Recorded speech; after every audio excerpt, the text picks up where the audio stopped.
All right, so good evening, everyone, and welcome to the IEEE Vehicle Technology Society Chicago Chapter webinar. We are now in these new normal times where now our meetings are being done online.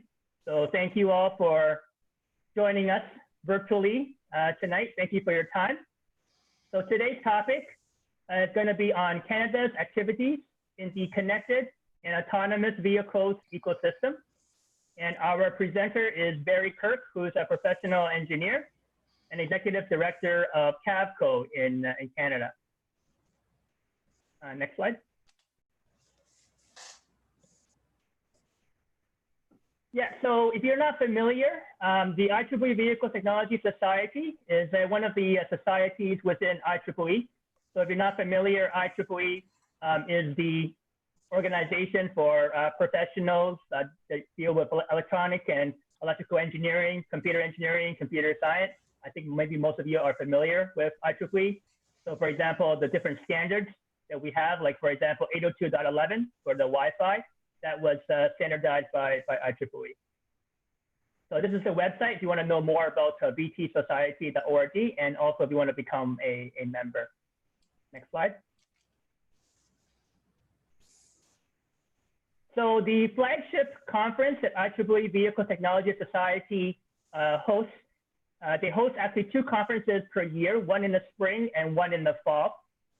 And this year's one for the fall is actually in Victoria, October the 4th to 7th. So pending, hopefully, that everything will be okay. So we'll be in person. And if you're in academia, for those who are in academia, you can consider writing a paper for if you have any recent results. So this is the, you can Google this, the webpage. So if you want to submit any recent results work, the deadline is May the 11th. And Vehicle Technology Conference, the fall for actually 2018 was actually held in Chicago, and in 2017 was actually held in Toronto, where I actually met Barrie for the first time there. And so for our Chicago chapter, this is our website, IEEEchicago.org/VT, where you can see our previous and upcoming events. Next slide.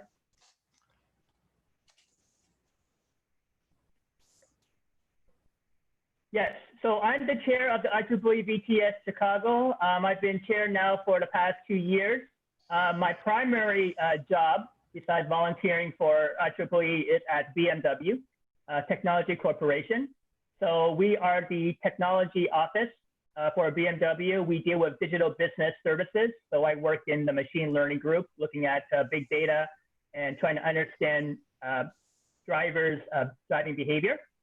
And that's my email address and website if you want to know more about what I do and some of the stuff, the research that I do as well. We have our vice chair here this evening, Kevin Studenberg. So Kevin is from Argonne National Laboratory. And we also have Zuru Chen, who is from IIT, the Illinois Institute of Technology. And he is our IEEE Young Professionals VTS Student Chair. So thank you both for coming here tonight.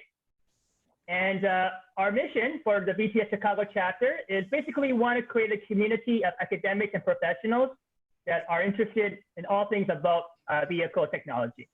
So obviously that includes connected vehicles as well as autonomous vehicles. So in Chicago, we have local VTS activities. So we hold usually at least 3 times a year, we have Vehicle Technology Society meetings. And we also do some stuff with SAE. So SAE is also another organization, not IEEE, but it stands for Society of Autonomous, Automotive Engineers. And actually, they're the ones, SAE, that divides the 5 levels for the self-driving, the different levels of self-driving. So where we, if we were not actually online, where we actually hold our meetings are at the BMW Technology Office, and also we've done it at Argonne National Laboratory, also other offices as well too. The topics that we discuss about are vehicle ad hoc networks, 5G in vehicles, autonomous and connected and electric vehicles, vehicle network, the cloud, connected vehicle platforms, smart cities, and so forth. Next slide. Yeah, so if you want to connect with us on social media, we are available on 3 channels. We have our Facebook group. We also have our LinkedIn group and Twitter too as well. So you can see our latest and upcoming and previous events there. And if you are planning to post on social media this evening or talk about what you heard about tonight, you can use the hashtag IEEE VTS Chicago. Next slide. So yes, tonight we have Barrie Kirk. And so Barrie, he's the Executive Director of CAVCOE, formerly the Canadian Automated Vehicle Center of Excellence. He is a member of the Canadian Federal Government's Car of the Future Advisory Group, the Canadian Standards Association's Connected and Automated Vehicle Advisory Council, and also a member of the organizing committee for this year's Connected and Autonomous Vehicles Canada 2020 conference. And Barrie's credentials, he has a Bachelor of Science Honors in Electrical Engineering from Coventry University, UK. So before we have Barrie to speak on the topic for this evening, I'd like to ask everyone, if you haven't already, to please mute your microphones, so that we don't have any background noise. And also as well, we will have questions and answers after Barrie's talk. So if you have a question, please write it in the chat window that you see, and I will collect those questions and I will then relay them to Barrie. And also at the end of the talk, we will have a small little poll just to kind of gauge in terms of your feedback for this meeting so we can improve for our future meetings. All right, so without further ado, please give a warm welcome to Barrie Kirk. So Barrie, well, not the floor because we're not here physically, the screen is yours. Okay, thank you, Alvin. Thank you for the invitation to speak at this meeting and also for the introduction there. And good evening to everybody, both in the US and here in Canada. And as you can see from the title, I'll be talking about what we in Canada are doing in the CAV ecosystem. I'm going to assume all of you know the basics of CAV, so I won't cover that, but it will be a very Canadian focus. And if at times I sound like a bit of a booster for Canada, that's intentional.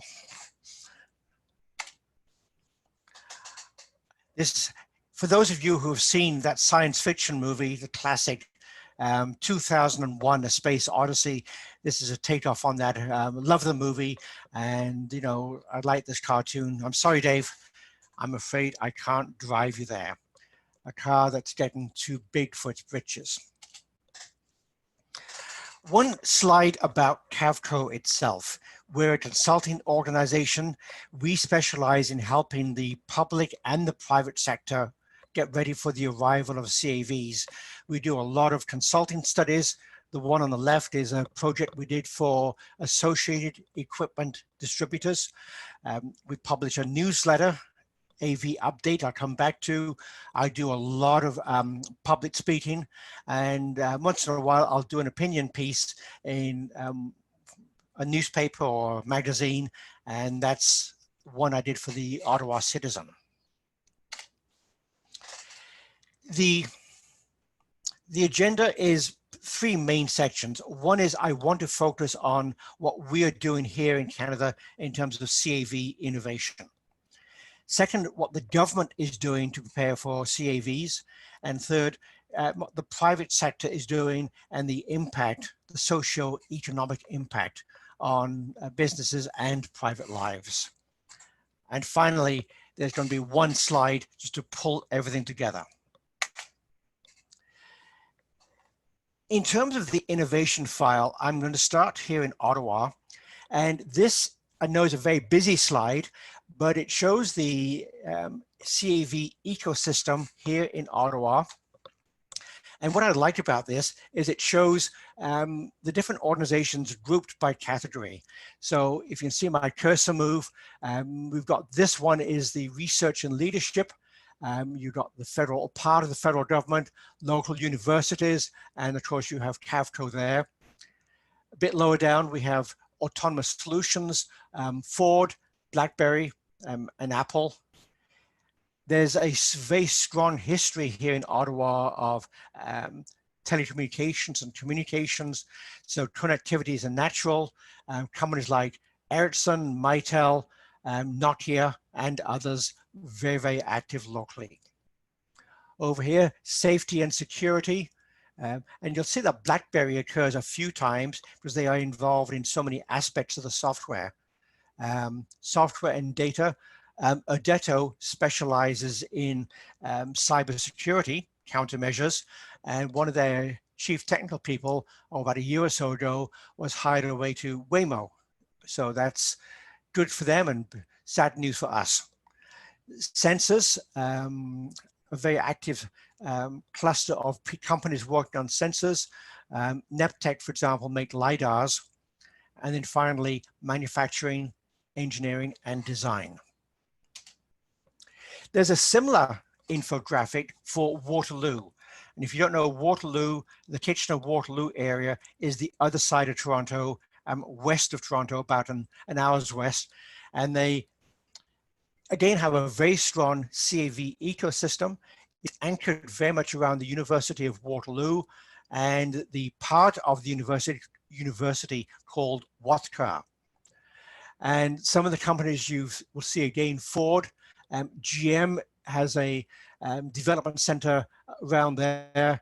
BlackBerry also has a satellite operation down there. Other companies, ride sharing, sensors. But one of the differences is that the Waterloo, the Kitchener-Waterloo region tends to be a bit more focused on the auto sector itself, which is to be expected because Southern Ontario is the hub of Ontario's automotive ecosystem, primarily because it's close to Michigan. In Ottawa, the jewel in the crown is what's called Ottawa L5, or just plain L5. It's a test track in suburban Ottawa, and what's nice is it's supported actively by all three levels of government, even though they have different affiliations. And L5, it's a big sandbox with a lot of different CAV technologies, streets, intersections, buildings. I'm going to boast a little bit here, so forgive me. The L5 site is 1,866 acres. M-City in Michigan is on a 32-acre site. So L5 is 58 times larger than the M-City site. L5 also has 10 miles of road, and M-City has, they say, 4.25 lane miles. And if you assume most of those are 2-lane roads, that's about 2 miles of roads, which is useful, but the 10 miles of L5 is better. And L5 is fully equipped with a wide range of digital infrastructure. You can see their GPS, RTK, DSRC, Wi-Fi, 4G, and 5G. They've got a wide range of partners from the private sector, government, academia, and at the bottom, the ecosystem partners. We're there, of course, because we're involved in that. And this is one picture. One of the companies that use L5 is Origo. You can see the name at the bottom there. And if you don't know it, Origo is a company based in Coventry, England, that make these 4-seater pods. They've now announced a 12-seater version. And the Origo has set up shop in Ottawa to do winter testing. They keep a number of these pods at L5 for testing and demonstrations. And the 3 people there in the photo on the right is Ottawa's Mayor Jim Watson and 2 of the councillors. Looking at the bigger picture, Ford and GM Both have CAV development centers here in Canada, primarily in Ontario, in Ottawa, Toronto, Waterloo, and so on. There's also another OEM you probably haven't heard of. It's called DOT Technology. And DOT Technology is an OEM in the agricultural equipment business. They're based near Regina, but as I mentioned up there, they were fairly recently, well, the majority of shares were bought by Raven Autonomy, based out of Sioux Falls, South Dakota. And what DOT has done is reinvent agricultural equipment. This on the left is a square U chassis. This gray box here houses the engine and all of the control equipment. And you can buy different kinds of attachments, and this machine slides in and picks them up and does whatever is needed, whether it be seeding, harvesting, spraying, weed killer, or whatever. And you can see on the right here, the machine in operation. And it's designed to be quite versatile. The phase 1 vision is to have this plow a complete field autonomously. Phase 2, which is a few years away, is in the morning, it could be programmed to do one field and then autonomously drive on a field to another, drive on the road to another field and do that as well. Now, you need to have maximum width on the field for productivity, but these arms lift up. So when you want to go on the road, the arms lift up, the wheels rotate through 360 degrees. So for road use, the wheels rotate by 90 degrees. These are up, then you have a far more compact machine that can go this way on the road as opposed to this way on the field. Very successful, and again, disclosure, they're a client of ours. As you would expect, there's a lot of work going on in 5G. In the infographic I showed a few minutes ago, you've got the companies like Nokia and Ericsson, Siemens, who are all very involved in the 5G ecosystem. There is a 5G system at L5, which allows, let me back up there. In the L5, correction, in the 5G ecosystem, you have companies who both make the network equipment and the terminal devices.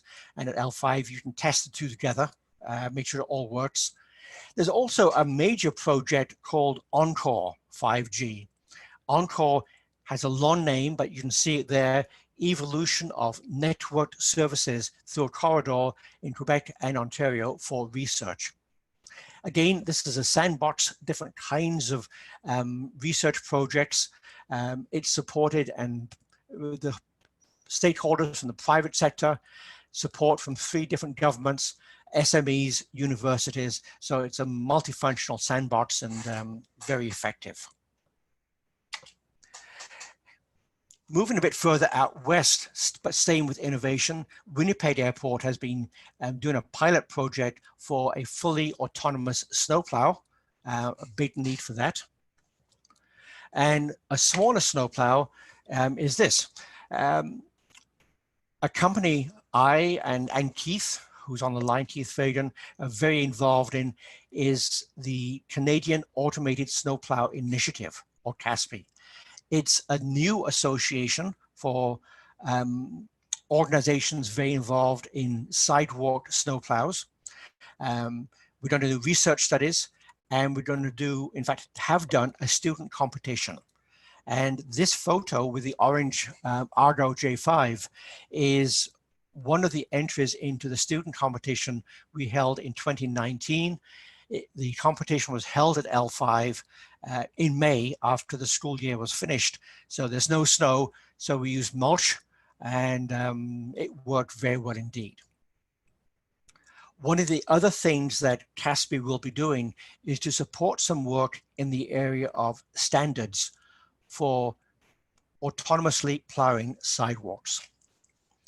And within the ISO, the International Standards Organization umbrella, colleague and friend Bern Grush has initiated a project, launched a project to create a new standard. As you can see here, sidewalk and curb behavior for automated vehicles. Not only arriving, stopping, parking, waiting, and loading, but also sidewalk snowplows. It's very early stage, but it's going to be very interesting, and we're certainly, we CASPI are going to be very supportive of that. Staying with standards, the Canadian Standards Association has a advisory council, CAV Advisory Council, called CAVAC, which is reviewing current codes and standards and the landscape and developing a strategy for moving forward. And, you know, you guessed it, I'm part of that. Then going back out to Calgary, there's a pilot project in Calgary for a security AV. It's a modified ATV, which runs autonomously on a road just inside the airport security fence, looking out for trouble, looking out for security breaches. And from what I hear, that's been very successful. There's other key stakeholders in all of this. I do want to have a shout out to the Ontario Centres of Excellence. It's an agency of the Government of Ontario.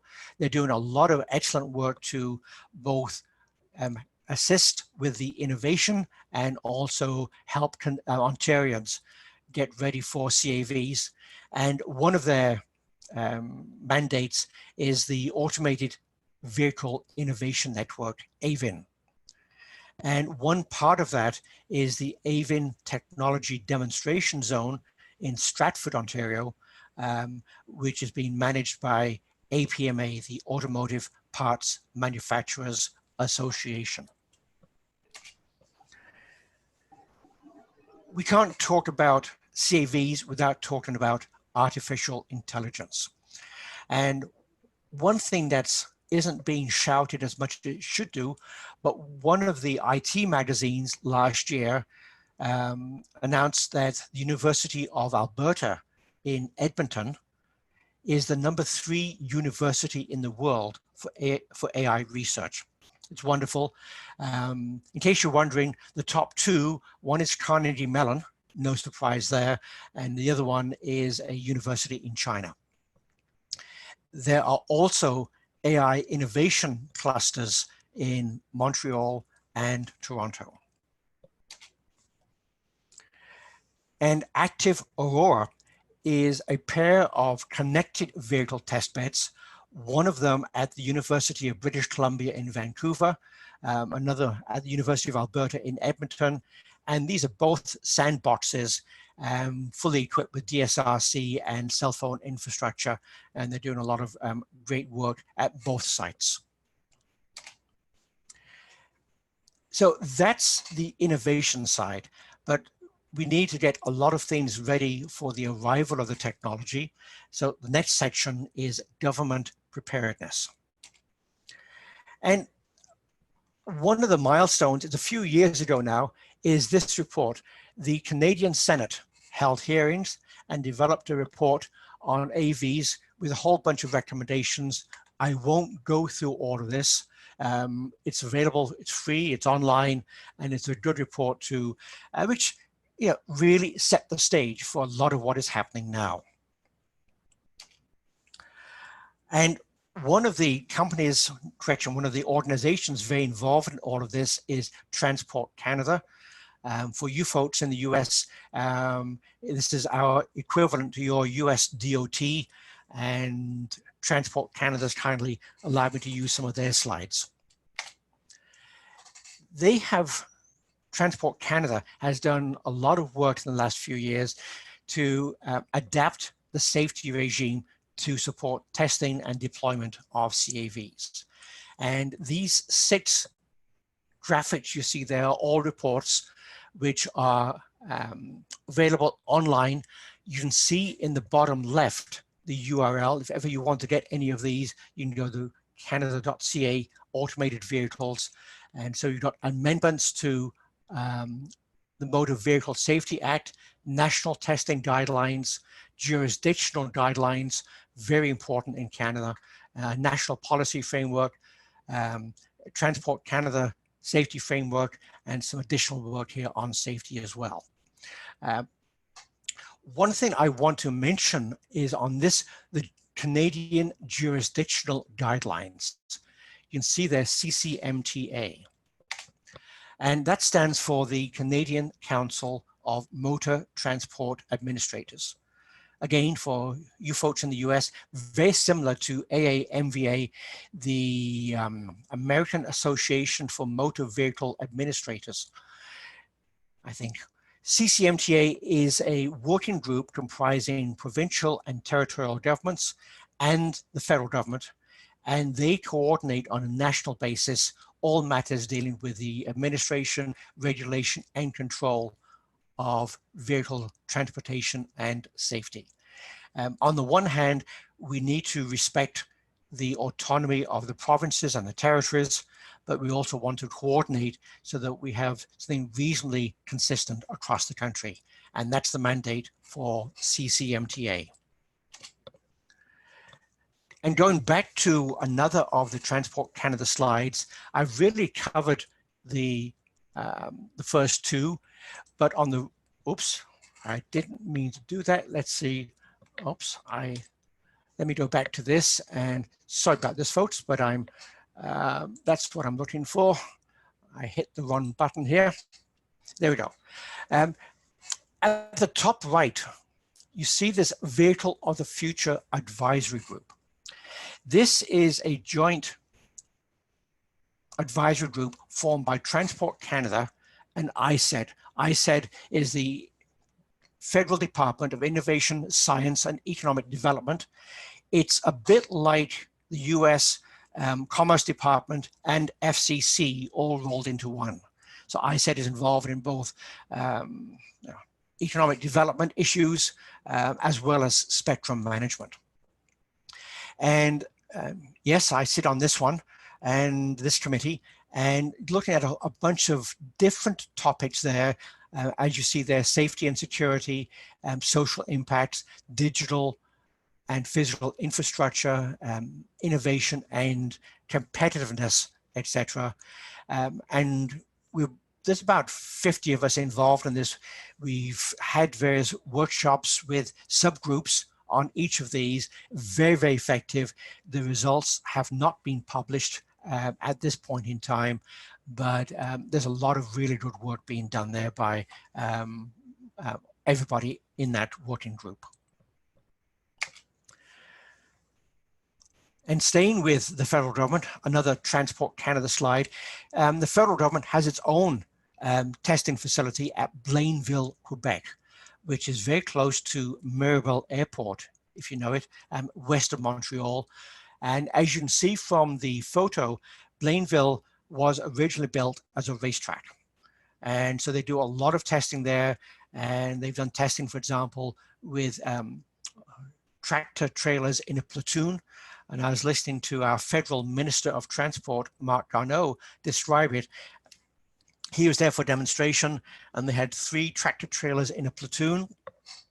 He was in the middle one, and he was very pleased to report it was both exciting, and he survived all of that.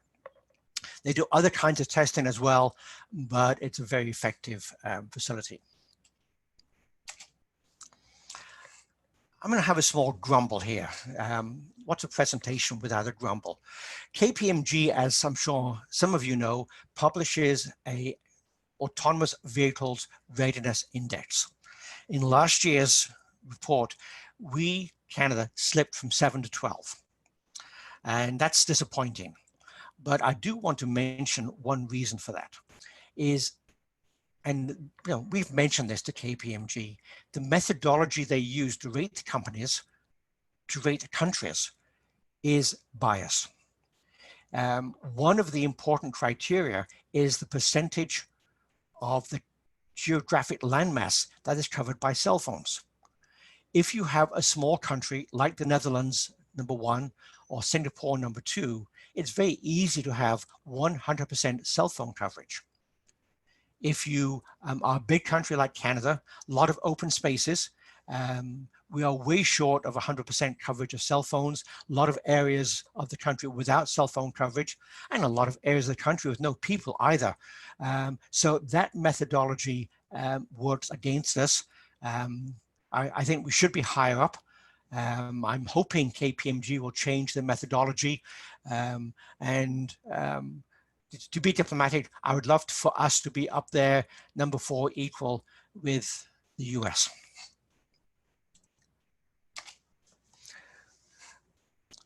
Ontario is by far, and I'm sure nobody would disagree with me, Ontario is the leading Canadian province for CAV innovation and preparedness. We have the Ministry of Transportation of Ontario, which is equivalent to a state DOT, and they've had AV testing regulations in place since 2016, including an amendment partway through, which allows for truly driverless cars to be tested on Ontario roads under strict conditions. Ontario, as I mentioned earlier, has the Ontario Centres of Excellence and AVIN, and we have the CAV clusters I mentioned earlier, Toronto, Ottawa, Waterloo. So Ontario's leading. I also want to announce 2 virtual CAVCOE awards. I'm awarding Ottawa a prize for being the #1 municipality in Canada for CAV innovation and testing. And the rationale for that is all of the technology companies around here and L5, which I described earlier, and that puts us #1. But I would also, in parallel, award a prize to Toronto for its ranking, in my mind, as the #1 municipality in Canada for CAV preparedness. And why? I'm glad you asked. Within Toronto, there is really strong leadership on this file. And I'll tell you a secret. Well, I've told the City of Toronto, so it's not really a secret. We at CAVCOE are soon going to be starting our 4th contract with the City of Toronto. When I started the first one a few years ago, I privately thought that Canada's biggest city would have the most inertia and be slow. I was dead wrong. I'm pleased I was wrong, and I've told my colleagues and friends at the City of Toronto all about this. And what I discovered is that there's strong leadership from the top, a lot of enthusiasm all the way down the ladder, and there is a culture that encourages inquisitiveness, asking all the right questions. They don't pretend to have all the answers yet, but everything's on the table, and they realize that over the next 25 years, they have an opportunity to make a significant change to the nature of Toronto. But the leadership there also recognizes that this is not just a transit or a transportation issue. They formed a city government-wide working group, which includes zoning, revenue, bylaws, emergency services, the police, and all of that. And that's as it should be, and that's wonderful. Another thing within Toronto is this report. It was, in fact, commissioned by BLG, which is a major, very large law firm in Canada. And they commissioned the Toronto Region Board of Trade for a report called Getting Ready for Autonomy, AVs for Safe, Clean, and Inclusive Mobility in the Toronto region. I was there for the launch of the report. It's excellent. It's a good read. And one aspect to the report is a theme of making Highway 407, ETR, the Express Toll Route, the AV Highway of the Americas. If you don't know, 407 is a highway that is a semicircular highway that goes west, north, and east of Toronto. It's a toll highway, and they really want to move and migrate that to become an AV highway. And there are many other organizations and individuals in Toronto who really contribute to the local CAV ecosystem. And that's why I'm very confident that they're that Toronto is and should be the #1 municipality for CAV preparedness. There's also a group there called Ontario Good Roads Association, and they have 650 members, including many of the municipalities in Ontario. It advocates, advances infrastructure and transportation interests. And what's particularly interesting is that they have formed, that OGRA has developed a subset called MCAVO, the Municipal Alliance for Connected and Autonomous Vehicles in Ontario. They've established a subgroup of 33 municipalities, which together have identified a network of over 5,000 kilometers of municipal roads, and which also be a wonderful test bed to help these municipalities stay ahead of the curve on AV preparedness. In terms of the socio-economic impact, it's big. And it also affects shopping. Where were you when I needed to go to the store last night? And this explains to me the difference between autonomous and automated. An autonomous car is one that does what it wants to do, like go out in the evening. An automated vehicle is one that does what the owner, this woman, wants it to do. An important difference.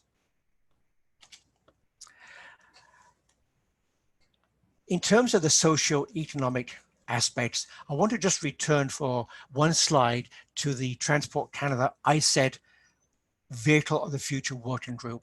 This expands somewhat on what they're doing, and there's a lot of different aspects here in terms of infrastructure, data privacy, security, social factors, safety,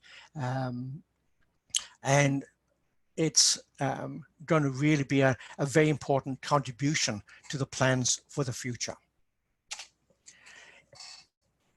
And one aspect of this is the future of work. Very, very important. It's part of the TC ISED working group. Excuse me.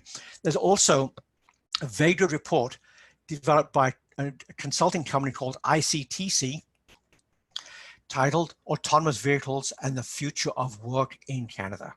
It's excellent, a good read. Again, it's free from their website.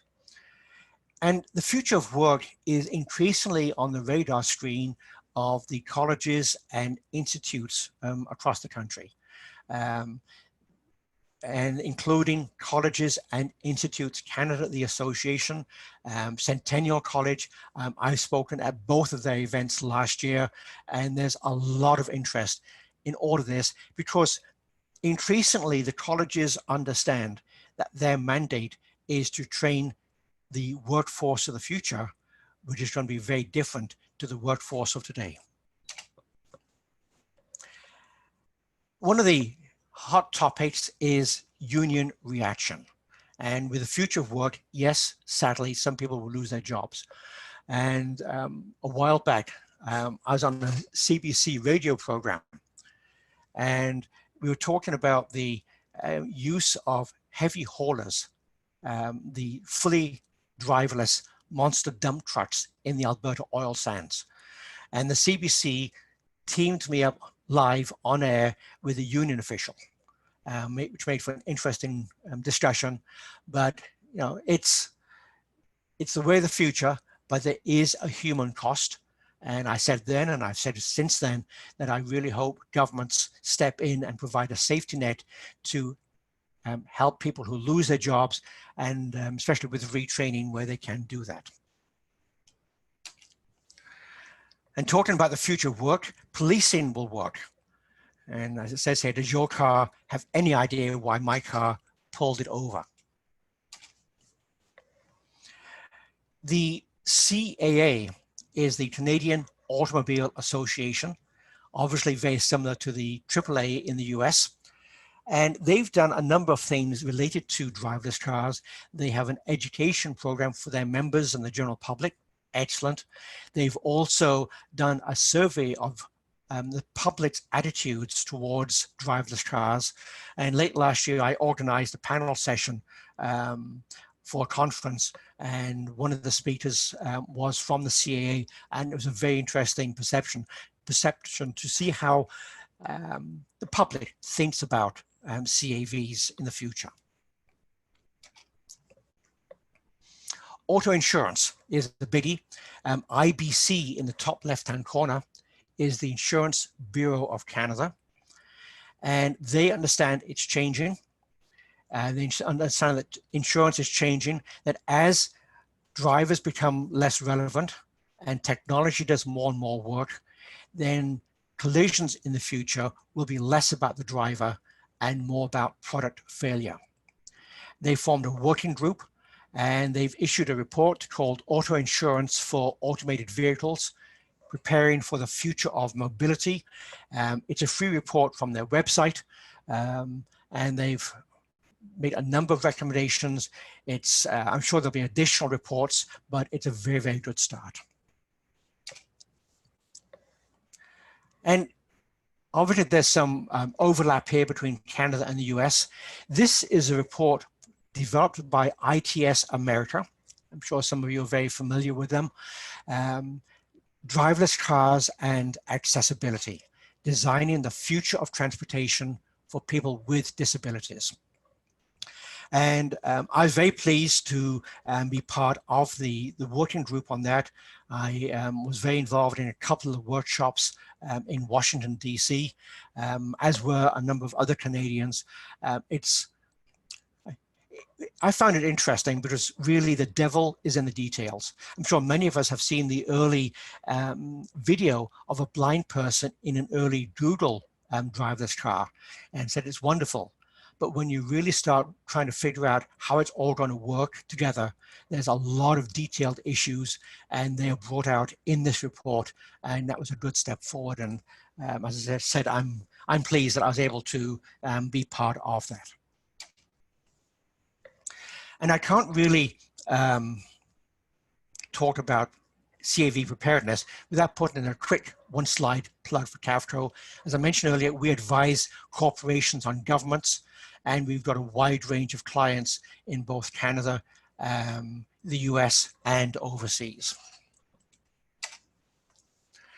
We also, CAVCOE, myself personally, put on with our partners CAV Canada, which is Canada's largest CAV conference and trade show. It's in Ottawa, and we've done it for the last 4 years. And I work closely, CAVCOE works with Invest Ottawa and the Canada North Business Association on organizing this. Obviously, at this point in time, the date for the 2020 conference is up in the air because of COVID-19. We don't have a new date at this time. We have a meeting next month to see where we are and what's possible. There is a website which really has last year's information on, because there's nothing to say about this year yet, but as soon as we have a new date, it will go on the website and be announced in various channels.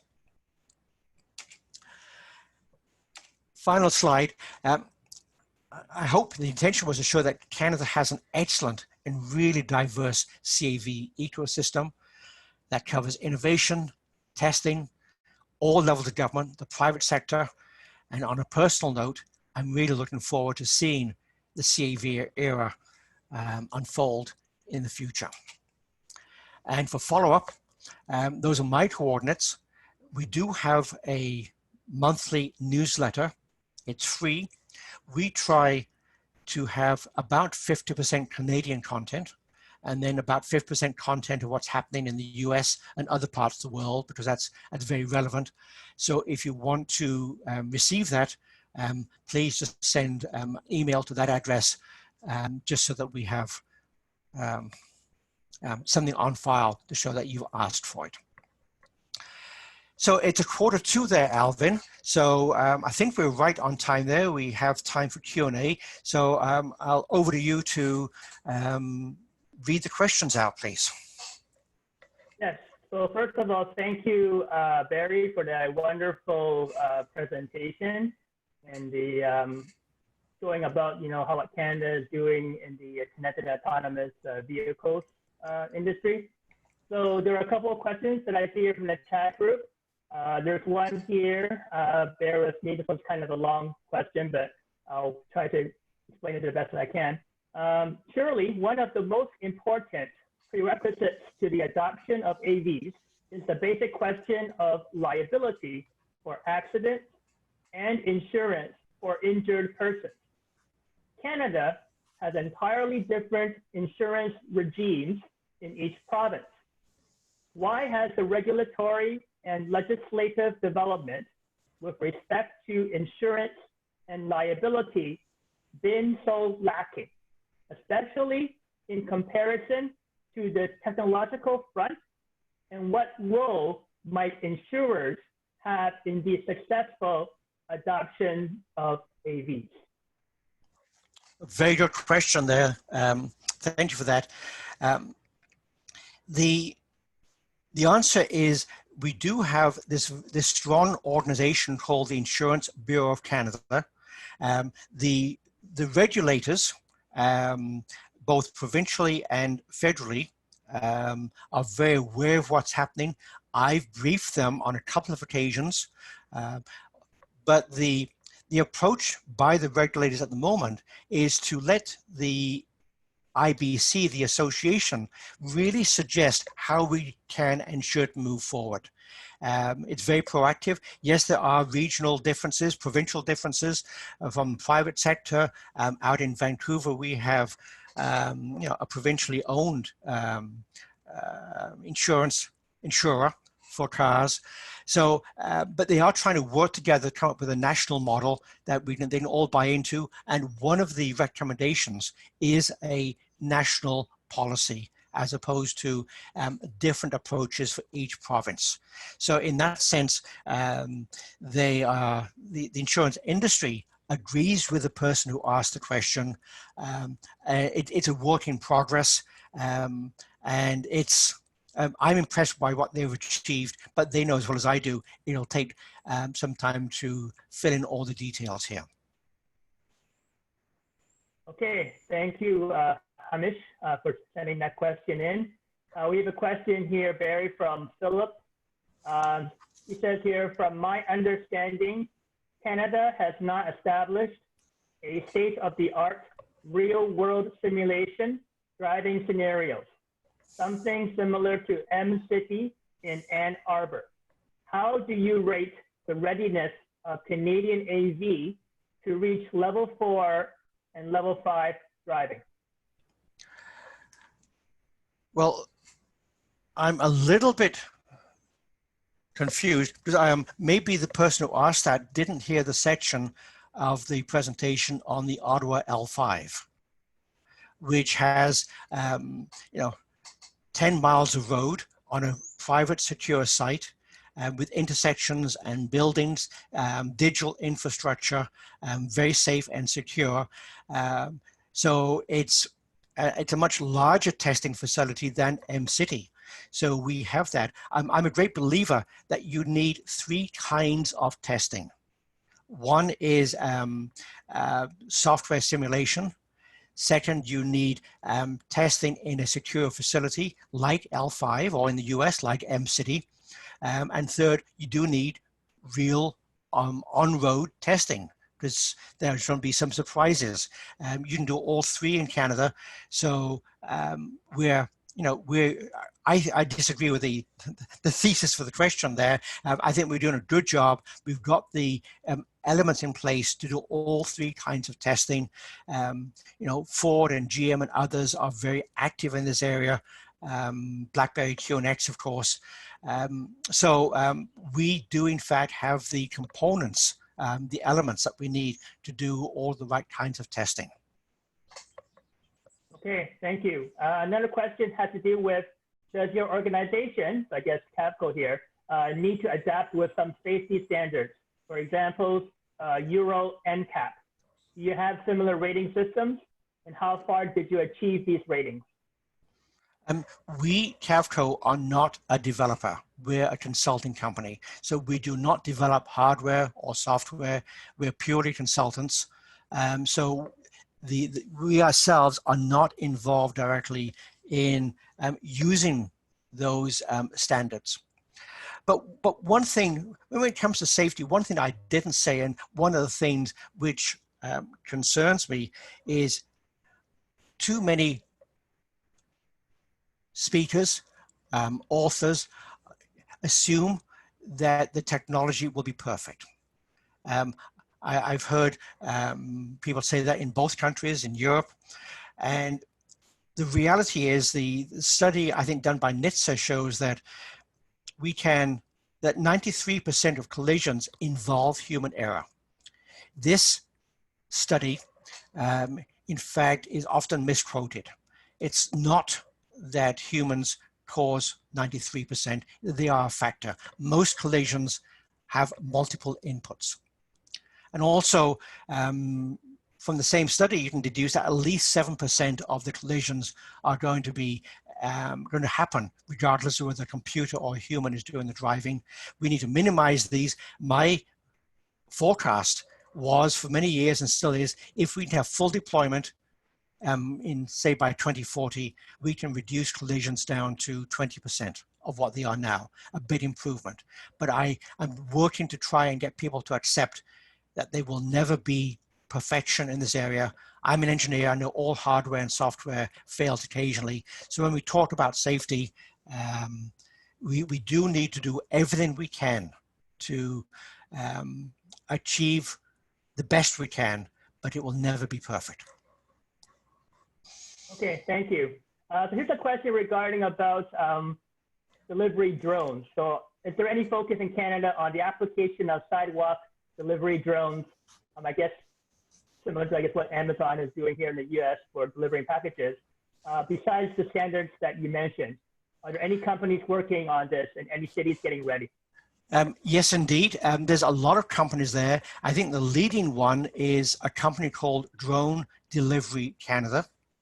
And they're doing a lot of good work, not only sidewalk delivery, but also delivery to remote locations. And there is an association called Unmanned Systems Canada. Until late last year, I was on the board, and they have their own annual conference. Excuse me, just a glass of water here.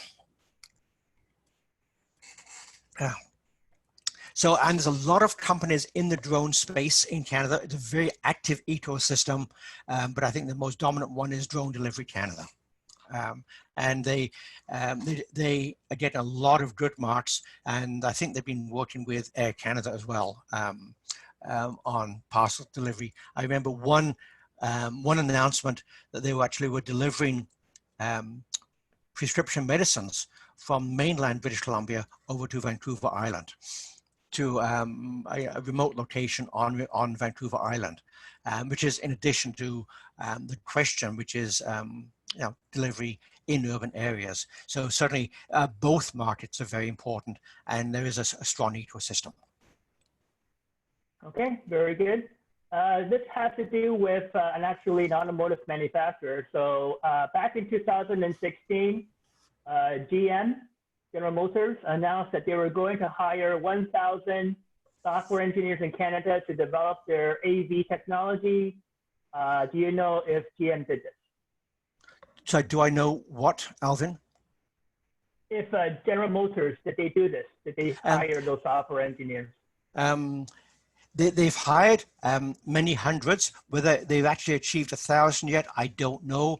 But I do know that they've got a development center in Toronto, a lot of software developers there. It's certainly well into the hundreds. Whether they've achieved 1,000 or not, I don't know. Okay.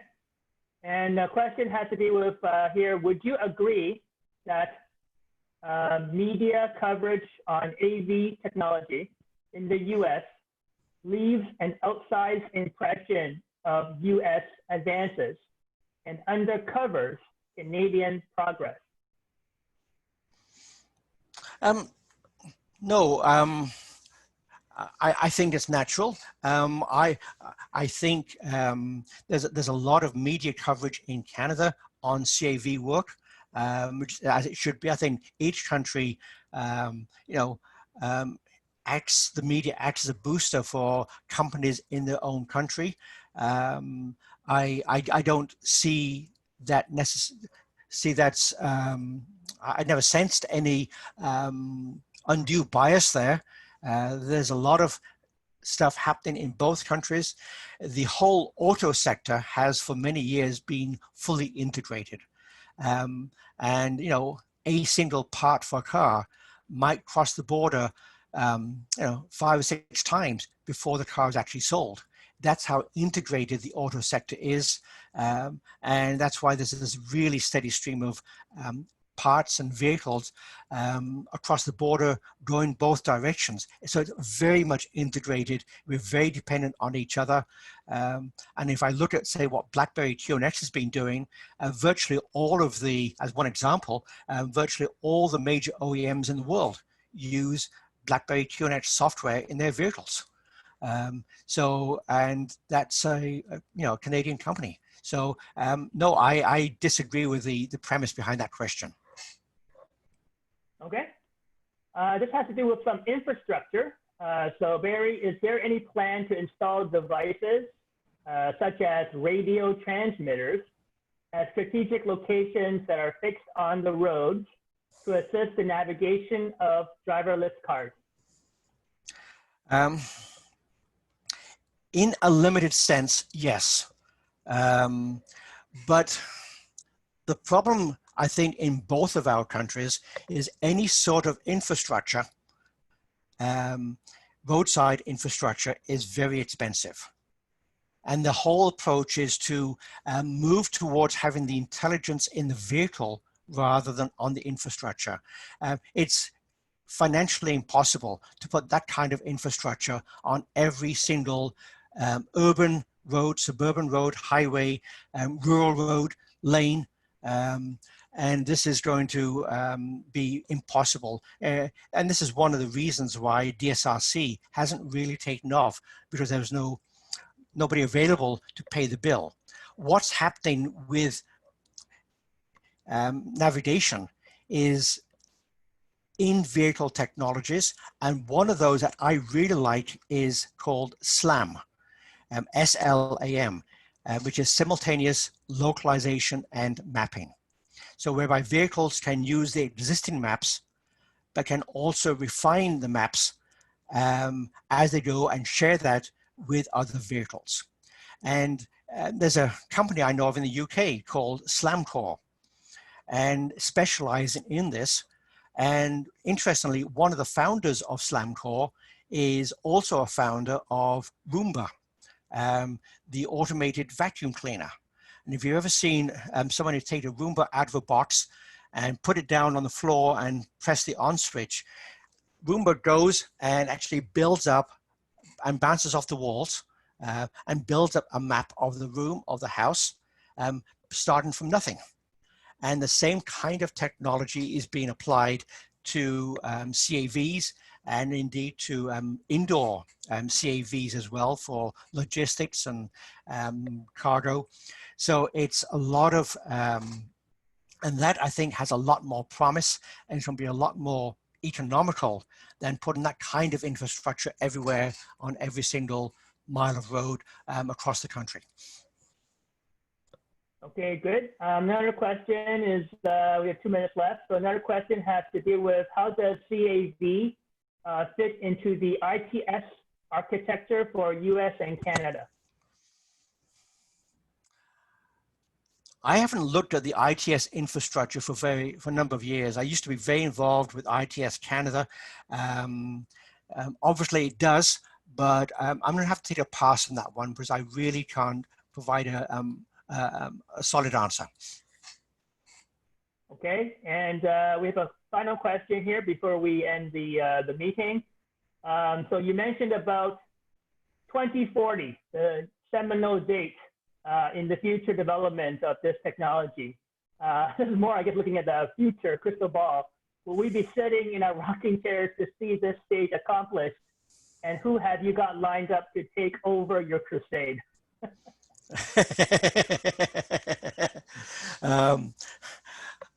I'm not sure I'd call it a crusade, although sometimes it feels like it. I think I see nobody is going to throw a light switch, and we certainly have a CAV world.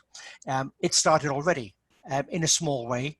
It started with these heavy haulers on the oil sands for mining applications, which are true level 4 vehicles.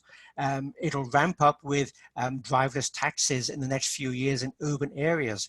But we won't see level 5 cars defined as go anywhere, anytime, any place until the 2030s. So I think 2040 is a nice milestone where we will, I think, see a lot of changes. And I don't have time today, but it's interesting when I look into the future and look at all the changes that will happen between now and 2040. And as a final passing comment there, Alvin, if any of the viewers here go to YouTube and do a search on Ottawa 2040, you'll see my view of what changes will have happened by 2040, the top 10 changes, all in 99 seconds. Okay, very good then. Okay, so looks like our time is done. We've reached on time, so very good. Thank you, Barrie, for that wonderful presentation. Hopefully everybody here, you enjoyed watching this online. This is the new normal, but hopefully I think everything went pretty well. I already launched a poll, so if you could just spend 1 or 2 minutes to just answer this poll. It's just 5 questions, so it should be very, very simple. And just to give us some feedback so how we can improve. And if you yourself want to, or you know someone who wants to present at the IEEE Vehicle Technology Society Chicago chapter, whether it's in person, if we are back to normal, or whether online, please email me, alvin.chin at IEEE.org. So I'll also type that in the chat there if anybody wants to reach me to any future presentations to the chapter. Okay, so this meeting is being recorded. So once it's recorded, I will share the link out to those people here. So you should get an email probably before the end of the week when I do finish the processing of it. So yes, anyway, thank you very much for joining. Hope you got a lot out of this, and everyone stay healthy and safe. Thank you very much, Alvin. Bye-bye. All right. Thank you, Barrie. Welcome.